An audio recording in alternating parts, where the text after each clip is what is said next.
Hi, thanks for joining us tonight for the Red Goddess Rising sweepstakes announcement and the live special reading. This is a new experience for us. It's our first big live stream cast, so this is going to get recorded and it'll be up there for posterity. If you're joining us and you want to be able to do what I suppose will eventually be the old-fashioned thing and talk on the phone, you can. We added some phone lines today, so I'm going to give you that number a couple times. It's 218-936-4700. That's 218-936-4700. And the access code, once you hear the conference login information, is 620192#, 620192#. And I believe Greg is getting that up in the chat window right now. So if you're going to be joining us live and you want your voice to be heard, I'm wearing a headset just for that reason. And we know that some people will be calling in and will not be able to just listen to the live stream. So I'm Hallie Evelyn, in case you don't know, and I'm the author of Red Goddess Rising. Whoa, what's that? Is that Red Goddess Rising? Right over there. Anyway, that's the new book. So tonight's announcement is going to be about the sweepstakes that we're running in conjunction with Red Goddess Rising, and we're very excited. You know, Spirit Quest Tours, which is Greg Roach's and my company, has been doing tours to Egypt for several years, and in fact that's what led me to start writing Red Goddess Rising. But this is the first time we've done any sweepstakes at all in association with any of our trips, so we're so excited to have this launch tonight. We're going to give everybody just a couple of minutes to get there. We know that people are going to be joining us by live stream, and also that people will be joining us by phone. So we're giving everybody a few minutes to kind of get up there and make all of this happen. Some of you may be joining us on Facebook. We will be live streaming future events on Facebook as well. We hope to do more of the video launches and video announcements going forward. So watch this space, watch our live stream channel. There's going to be a lot there. Meanwhile, if you are just joining us again, the telephone number, if you'd like to call in, and you don't have to call in, you can just watch everything on live stream, and then you can also join by chat. So you can chat through Facebook by clicking the Facebook link, or you can chat through live stream if you have or want to quickly set up a live stream account. And you can also chat by Twitter. So that phone number, though, if you want to call in and call your questions in, is 218-936-4700, and the access code again is 620192, and I think that's up. Greg, can you give me the high sign if that's, oh, that is up now live on the screen, so I'll just direct people to that from now on. So we're going to get started in just a minute. I'm going to tell a little bit about the background of writing the book and what called me to write this spiritual travel memoir. It's a very personal story. I guess I didn't realize how personal it was until I started, reading out loud to people in public. And I'm reading this line from one of my readings, and it says, "This is my most private fear, and I am too ashamed to speak of it." And I'm like, except to these 50 people who were standing here at this bookstore and came to hear me read this story live. So that was kind of fascinating for me. I was like, wow, this is a really personal story that I'm just making really public. But of course, when it's just the writer and her computer, it doesn't feel that way. So it was kind of interesting. I'm not reading from the book tonight, the book. I'm actually reading from the iPad, and this is actually the iPad that I edited most of the book on. I didn't write it on that because iPads didn't exist a couple of years ago, but I did edit most of it on the iPad, and it's just easier for scrolling purposes, so please forgive me. So Red Goddess Rising started about 12 years ago when Greg and I went on our very first trip to Egypt. And I was this completely asleep person. I was just a tourist.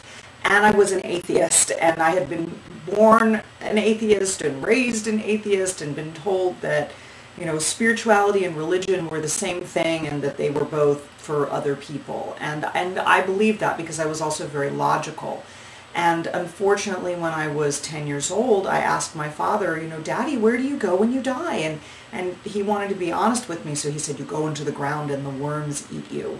And, that messed me up. And after that, I started having panic attacks. And I had these panic attacks until I went to Egypt the first time, when I had this enormous spiritual awakening, and the panic attacks went away and never came back. So that's kind of the theme of Red Goddess Rising, is this awakening that I had from my terrible fear of death. It was really bad for a long time, and I'm so grateful to have had 12 years without that pain and discomfort. So that's part of what the book is about. The rest of what the book is about is the travel stories. It's my trips up the Nile. The story is told, it's about the very first trip up the Nile. And then it's about the experiences that we've had, Greg and I have had, leading other people on these amazing spiritual awakenings of their own. Now, I'm going to get started with a little reading that I've got for tonight from the book. This is a reading that I wouldn't normally give, but I wanted to do something unique for our sweepstakes launch. So this is like one time only. And this is from a chapter called Climbing Gebel Musa, which is, we were in the Sinai, and we climbed Mount Moses, and that's Gebel Musa in Arabic, is Mount Moses. And it's been a beautiful experience. I've climbed Mount Moses, I think 3 times, and I think Greg's climbed it like 5 times. We take our groups whenever we go to the Sinai, and it's a wonderful thing to get to do this. It's a challenge for people. For some people, it's extremely powerful. And this was my experience on the back of a camel. The chapter begins, "What did God say to Moses when he got sick? Take 2 tablets and call me in the morning." That joke is attributed to Eric Sieverling, who was with us with his wife Samantha in Egypt in 2009. They are dear friends, and Eric is full of these jokes, but that was my favorite, and it made it into the book. I promise there are no other, terrible jokes in the book. Anyway, this is just an excerpt from this chapter. "My hat is off to whoever figured out how to mount and dismount a camel so that they could ride in the desert, thereby saving many lives and creating entire new trade routes across what had been only impassable land.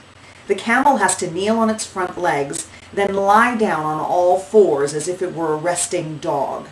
The Bedouin guide accomplishes this by yanking on the metal bit in the camel's mouth, pulling the camel's head down until the body follows. Then you swing your leg over the camel's wide body and sit on his saddle. Get situated, which means the Bedouin guide thinks you aren't in immediate danger of falling off, not that you feel settled. Then lean back and hold onto the saddle horn for dear life as the camel staggers to his feet like a drunk after an all-night binge. As we lurch into motion, the Bedouin leads the camel onto the mountain path. I'm sure my camel's thinking, we have to be together for the next couple of hours. Get used to it. At least you get to go home after this. After scooting around as best as I can, trying for some semblance of comfort, I finally ball up my sweatshirt, which I brought in case the mountain air is chilly at the top. I stuff it at the base of my spine, right where the rear saddle horn is digging into my L5 vertebra. I try to post, like on a horse, but this is quickly exhausting. The camel's rhythm is more side to side anyway, so eventually I give up and focus on hanging on. We lumber along for a while, a dozen Bedouins spaced out alongside the camels, and I start enjoying the scenery from this new height. The Bedouin let the camels keep their own pace, and none of the animals seems bothered. It's like car traffic. We move in batches, wide clearings between us.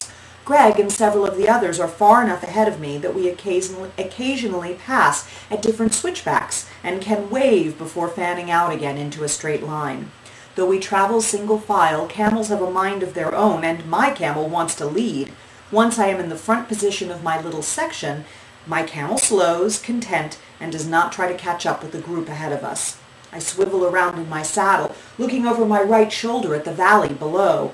Sen, our guide, who's riding near me, has pointed out St. Catherine's Monastery to us, nestled in the bottom of the valley's V, making a picturesque scene. We stop for a moment to raise our cameras, then continue up the mountain. Occasionally we pass a trash bin, which, though large, overflows with plastic water bottles and other debris. Since the garbage trucks can't make it up here, even if they had garbage trucks in the Sinai, the camels must pack refuse down the mountain every so often, but apparently not regularly enough for the mass of visitors. The only other things that break up the pristine beauty of this mountain are the snack shacks. Little more than lean-tos, every so often there is a tiny tin roof shack and a Bedouin or two swathed in cotton scarves serving tea, coffee, cold sodas, and an assortment of candy bars. I laugh when I realize my backpack of provisions is not needed, and that contrary to my concerns, no one would starve on this side of the mountain, as there must be a week's worth of food and drink at each place. It all seems to fall under the category of sugar and or caffeine delivery devices, just the little lift you need when you're flagging.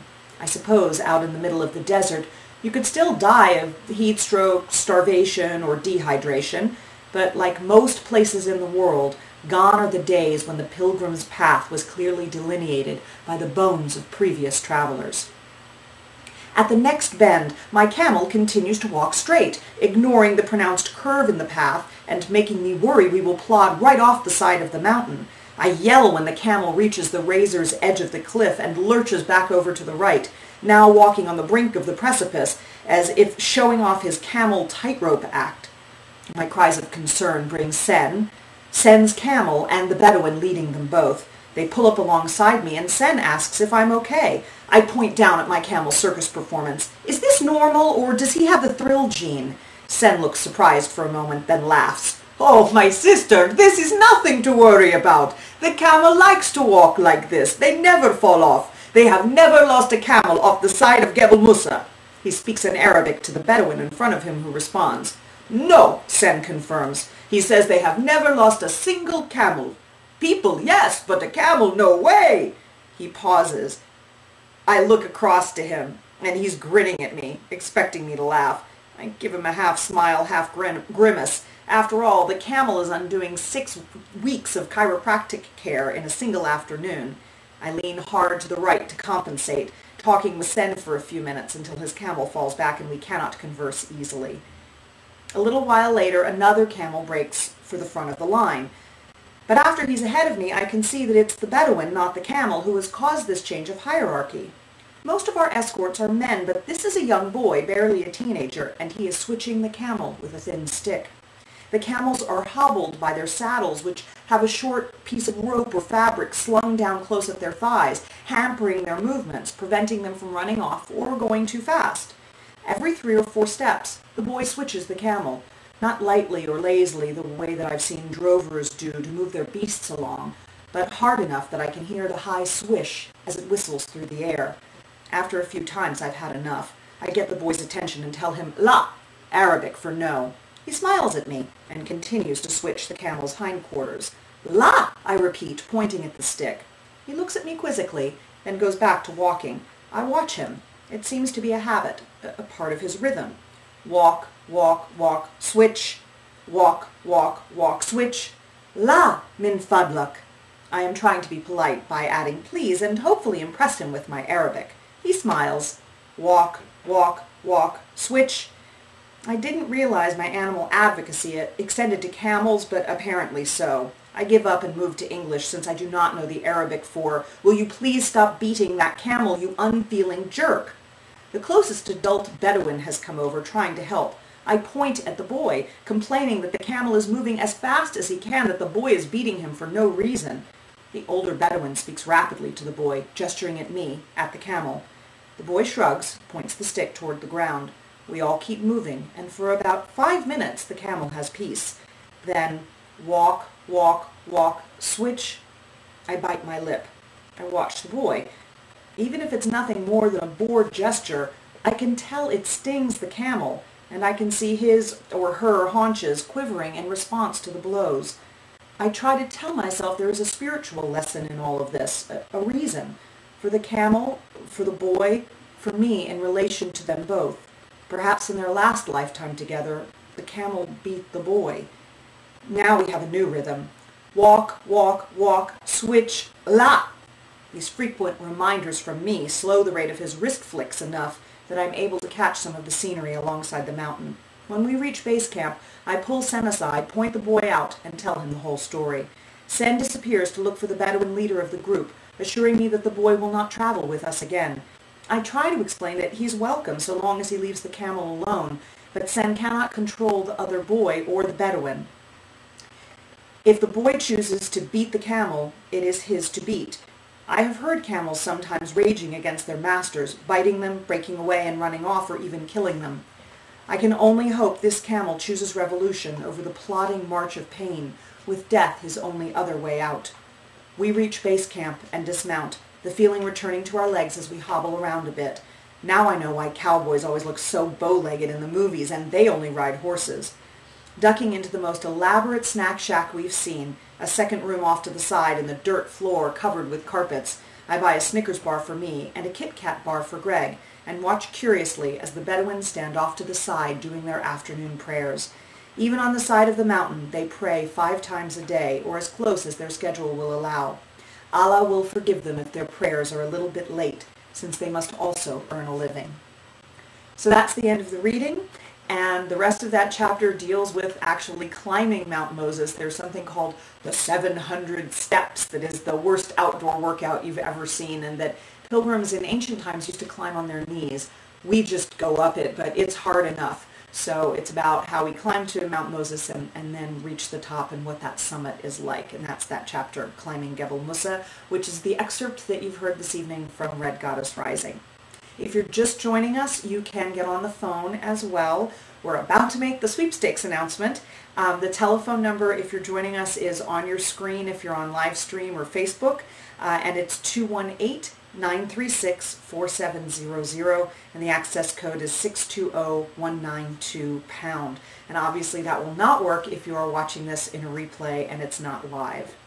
If you liked what you heard tonight, please sign up on my website, redgoddessrising.com, or my name, HallieEvelyn.com, for the Red Goddess Rising mailing list. When you do, you'll get a bonus photo companion ebook with quotes from every chapter of the book and absolutely gorgeous pictures of Egypt. So check that out, redgoddessrising.com or HallieEvelyn.com, and you just sign up for the mailing list. We really just take your name and your email, and that's it. And then you can download the bonus companion ebook, the photo book, for free. Now, on to the sweepstakes announcement. I'm so excited. We have been planning this for, 6 months or something, so this is really wonderful. So, you know how we're a travel company, and you know how we do these Egypt tours, and you know how Red Goddess Rising is about our experiences in Egypt. So it was only logical that for the Red Goddess Rising sweepstakes that the grand prize will be that one lucky winner is coming with us to Egypt for our Egypt 12-12-12 tour. It's called The Dawning Egypt 2012. And we will be there from December 9th to 23rd. And we are going to take one lucky winner with us. And it's going to be, almost all expenses are paid. It's international airfare from New York to Cairo, round trip. We don't leave you there. We will bring you home. And then in-country airfare, all the accommodations. It's basically the full land package for the trip. So it includes about half of your meals and pretty much everything else. All of the tours. It includes a private visit with our tour group to the Great Pyramid and to the Sphinx. We're going to be also visiting privately the Red Pyramid, the Bent Pyramid, and Philae Temple. We're going to go to Old Cairo. We're visiting Alexandria. We're visiting some really ancient sites that are not known to tourists very much, called Abu Sir and Abu Ghurab, that both have these amazing temple ruins. And very few people also visit the Red Pyramid and the Bent Pyramid, which are incredible. So we're taking you to all these places, and if you want to just join the trip, you can learn more about it On the spiritquesttours.com website, there's a link right on the front page for the Dawning Egypt 2012. But you can enter to win. If you buy a copy of Red Goddess Rising on the Spirit Quest World site, we will automatically enter you to win the sweepstakes because we need to get your contact information when you fill out your credit card form. So we automatically enter you in the sweepstakes. Any other way, you would just go to redgoddessrising.com, and whether you buy a book or not, you can enter the sweepstakes. There's no purchase necessary to enter. And it is limited to one entry per person, but if you share it on Facebook or Twitter, we'll give you another entry for each of those shares. So you can actually get up to 3 entries by sharing with your friends as well. And that's it. That's what we're doing. And the sweepstakes is going to start tonight. In fact, Greg, who has just been laboring like crazy for us, I'm so grateful to him.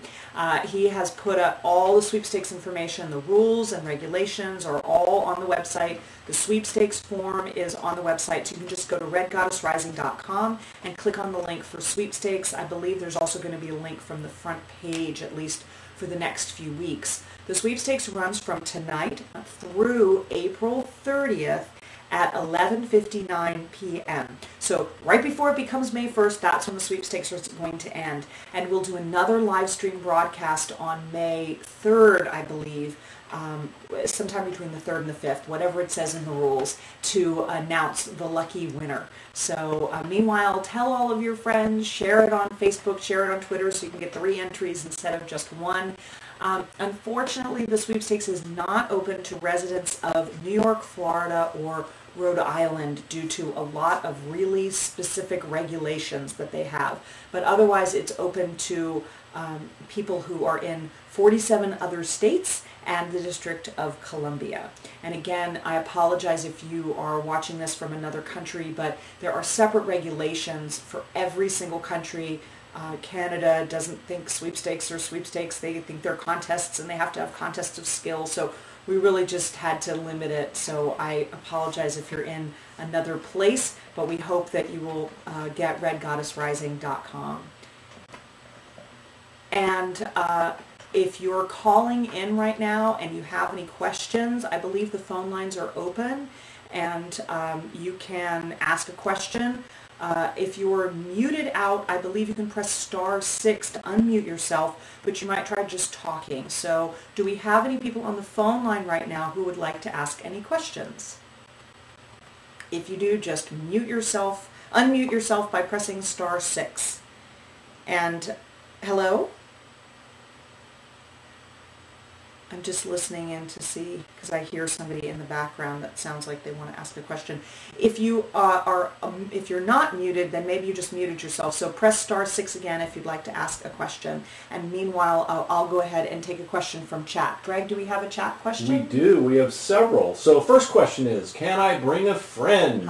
Can I bring a friend? You can, but they have to pay for their trip. You also have to have a friend. Yes, I'm sure everyone has a friend. I'm sure everyone has a friend they'd like to bring, and I'm sure everyone has a friend that they'd like to bring for free. But unfortunately, this trip is only for one person. Now, it's double occupancy, which means you'll be sharing a room with somebody else on the trip, and we do a roommate survey to make sure that it's exactly the right person.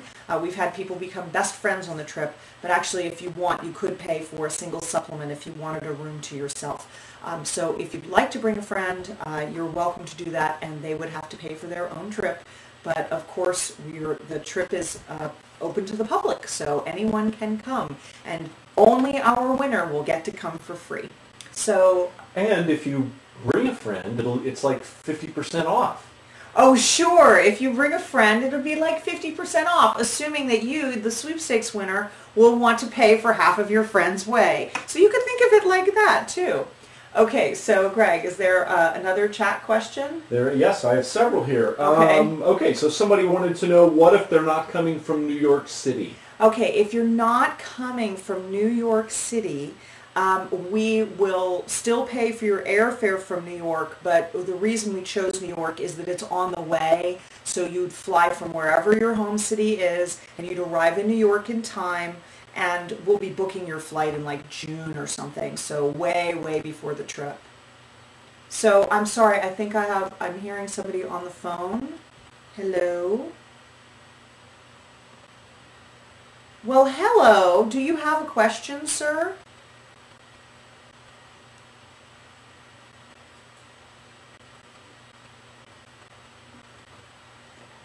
What does...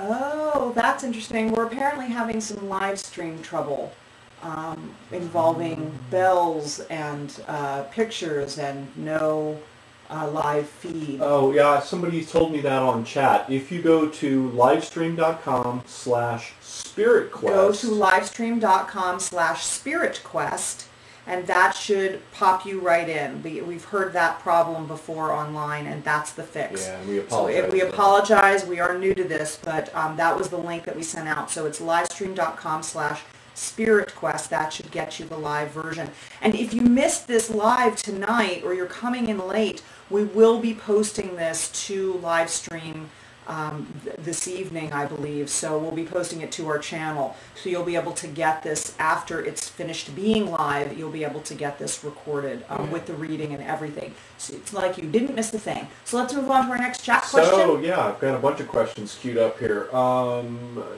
can I find out more about the tour and what's included with it? Okay, so we talked a little bit about what's included with the tour.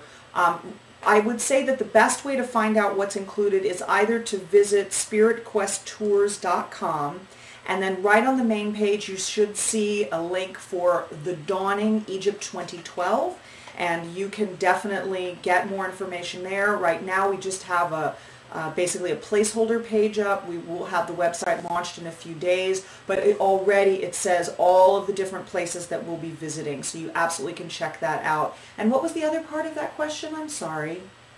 What's included? That we just answered that part. What was the first part? Well, how can I find out more? Oh, how can you find out more? Yes. So in both cases, you go to spiritquesttours.com, click on The Dawning Egypt 2012, and then that should give you all the information that we have. We'll be solidifying everything and getting the full site up with all of the pricing and everything. But I can tell you already the price of the trip is $49.95, and because we're giving you airfare as well, the value of this sweepstakes is over $5,500. So it's really quite a valuable grand prize. So what were some other questions? Well, okay, somebody wants to know, and this is quite reasonable given recent events, is it safe? Is it safe? Well, you could make an argument that leaving the house is not safe, since what's the statistic of how many accidents happen within a mile of your home or inside your house? Most of us will die in our own bathrooms. Yes, most of us will die within our own bathrooms. Isn't that comforting? We actually were in Egypt in November for our last trip, which was our 11-11-11 tour, and Greg and I actually stayed until the day before the elections, and my father, dear man that he is, was calling me literally saying, you should get out, they're going to close the airport any day. And at my end I'm going, it's Greg's birthday, we're going over to a suite at the Mina house tonight, we're having dinner. It's like if you're not within 6 blocks of Tahrir Square, you literally would have no idea that anything was going on. It's like not being within 6 blocks of one of the Occupy movements, and you just don't know that it's happening. Our experience with the Egyptians has always been and continues to be that they are warm and loving towards Americans. And while you could make an argument that maybe some of them are not, you could also make an argument that there are some people in this country who are American who don't like each other so much. So we really have not ever had any trouble. We've never even had anybody get robbed on a trip, let alone anything more difficult than that. And we get registered as VIPs when we travel, and we travel with our own private security. So we are being looked after every step of the way in every possible regard. So we consider it very safe to go. And the best thing is, to prove that, we'll be there Yes, with them. the best thing to prove it is it will be my 17th journey to Egypt, and I will be going, and Greg will be going, and our co-leader John Riley will be going, and we all go regularly and absolutely love it. So it's not like we're sending people off to Egypt. We're taking you to Egypt with us. So are there more questions? Yeah, I've got one final question here. Can I sign up for the tour now? And if I do, what happens if I win? Oh, right. Okay. So if you sign up for the tour and you put down your deposit or you pay for the trip in full and then you win, we'll just give you your money back. So you don't have to wait to sign up, because if you win the sweepstakes, then you get a full refund for whatever money that you've put down. If, on the other hand, you don't have the money and you want to wait and see if you win, you can do that too. But the trip is, I guess it's not really open for sign-ups quite yet, but it will be as soon as the website goes live, and there's also a mailing list specifically for the trip. Now, do we have any other questions that have come in that we need to address? Just check. No, that looks like everything. Okay, good. Well, thank you very much for joining us this evening for the Red Goddess Rising Sweepstakes announcement and launch event. And we will look to see you more on live stream, and we will hopefully see you in Egypt as our grand prize winner on the Dawning Egypt 2012 trip. Again, that is going to be December 9th through the 23rd. The sweepstakes starts tonight and it runs through April 30th. So you can join by going to redgoddessrising.com or hallieevelyn.com and fill out the form. And don't forget, you get an extra entry if you share with your friends on Facebook and if you share with your friends on Twitter. So 3 entries max. So we'll look to see you in Egypt, and until then, have a great evening and dream of Egypt. Thank you.